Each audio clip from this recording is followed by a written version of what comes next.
இப்போ ஃபாரஸ்ட்ல கவர்மெண்ட் என்ன சொல்லுது? நீங்க காட்டுக்குள்ளேயே ஏன் காட்டுக்குள்ளே இருக்கீங்க? டவுனுக்கு வந்து வாங்க. ஆமாங்க. இப்போ யார் கேட்டாலும் நீங்கள் சொல்ல மாதிரி தாங்க. ஏன் வந்து சோலைக்குள்ளே இருக்கீங்க, வெளியே வாங்க. வெளியே வாங்க. ஆமாம். வெளியே நம்ம போய் இருந்தால் அதுக்கு தகுந்த வருமானம் வேணும். கரெக்டுங்க. இப்போ தான் வெளியே டவுனில் இருக்க முடியும். ஒன்று நீங்கள் வந்து பூர்வீகமாக இருக்கிற இடம் இது இல்லைங்களா?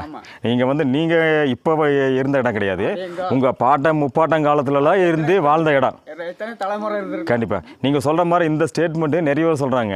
நம்ம வெளியே விசாரிச்சோன்னா என்ன சொல்கிறாங்கன்னா, ஏன் காட்டுக்குள்ளே இருக்கீங்க, அடிப்படை வசதி இங்கே கிடைக்கிறதுலாம் தெரியுது இல்லைங்க, நீங்கள் வந்து வெளியே வந்துருங்க அப்படிங்கிறாங்க. ஆனால் அந்த கிராமத்தில் போய் அந்த மக்களோட கேட்ட என்ன சொல்கிறாங்கன்னா, இது எங்கள் பூர்வீக இடம், நாங்கள் வந்து பாட்டம் முப்பாட்டம் காலத்துலேருந்து இருக்கோம், என் சொந்த இடத்த விட்டுட்டு நான் எப்படி வர்றது, எங்கள் பரம்பரையாக நாங்கள் இங்கே தான் வந்து வாழ்ந்துருக்கோம் அப்படிங்கிறாங்க. அதாங்க அது அதே தான் ஸ்டேட்மெண்ட் தான் நீங்கள் கொடுக்குறீங்க. கண்டிப்பாக.